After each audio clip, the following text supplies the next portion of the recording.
Kidlat News Updates. Mga balita ngayon, 2 sundalo patay, 1 sugatan sa ambush sa Tuburan, Basila. 3 dayuhan at 2 Pinoy tiklo sa raid sa Shabu Laboratory sa Las Piñas. Pamilya ng nasawing Filipino-Chinese businessman na si Anson Cue, itinanggi ang koneksyon nito sa Pogo. Ako po si Cesar Soriano para ihatid ang mga nangungunang balita sa buong kapuluan. Ngayon, 2 sundalo ang nasawi habang 1 sugatan matapos tambangan sa barangay Dugaa sa Tuburan, Basilan noong Biyernes. Ayon sa report ng 18th Infantry Battalion ng Philippine Army, papunta sana ng company command post sa barangay Lahi-Lahi sa parehong bayan ang 3 na sakay ng 2 motorsiklo nang inambush sila ng mga hindi patukoy na bilang at pagkakakilanlan ng salari gamit ang M16 rifles.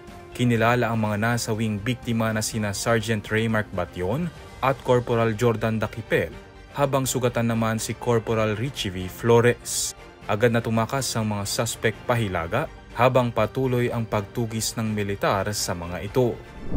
Arestado ang 5 individual kabilang ang 3 dayuhan matapos salakay ng otoridad ang sinasabing Shabu Laboratory sa BF Resort Village sa Las Piñas City. Sa pangunguna ng PIDEA Intelligence Service at sa bisa ng search warrant, ni-raid noong Biyernes ng hapon ang lugar kung saan nadiskubre ang iba't ibang chemical substances na nakaimbak sa mga asul na drum, plastic gallons at amber bottles, at ilan pang manufacturing apparatus na gamit sa shabu production.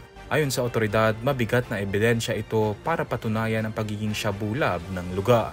2 Chinese, 1 Taiwanese at 2 Pilipino naman ang dinakip na sasampahan ng kasong paglabag sa Section 8 ng Republic Act 9165 o ang Comprehensive Dangerous Drugs Act of 2002.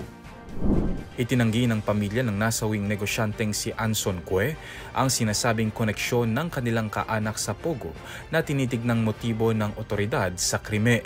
Sa isang statement, sinabi ng legal counsel ng pamilya na si Attorney Kit Belmonte, natahasang itinatanggi ng pamilya ang paratang na sangkot ang kanilang padre de pamilya sa mga transaksyon sa Pogo. Si Cue na may legal name na Anson Tan ay isang lehitimong negosyante sa steel industry at kilala sa kanyang charitable work ayon kay Belmonte.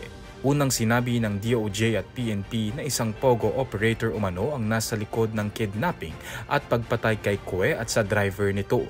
Matapos lumutang ang ulat na nagdemand umano ang Pogo bosses ng refund mula sa negosyante.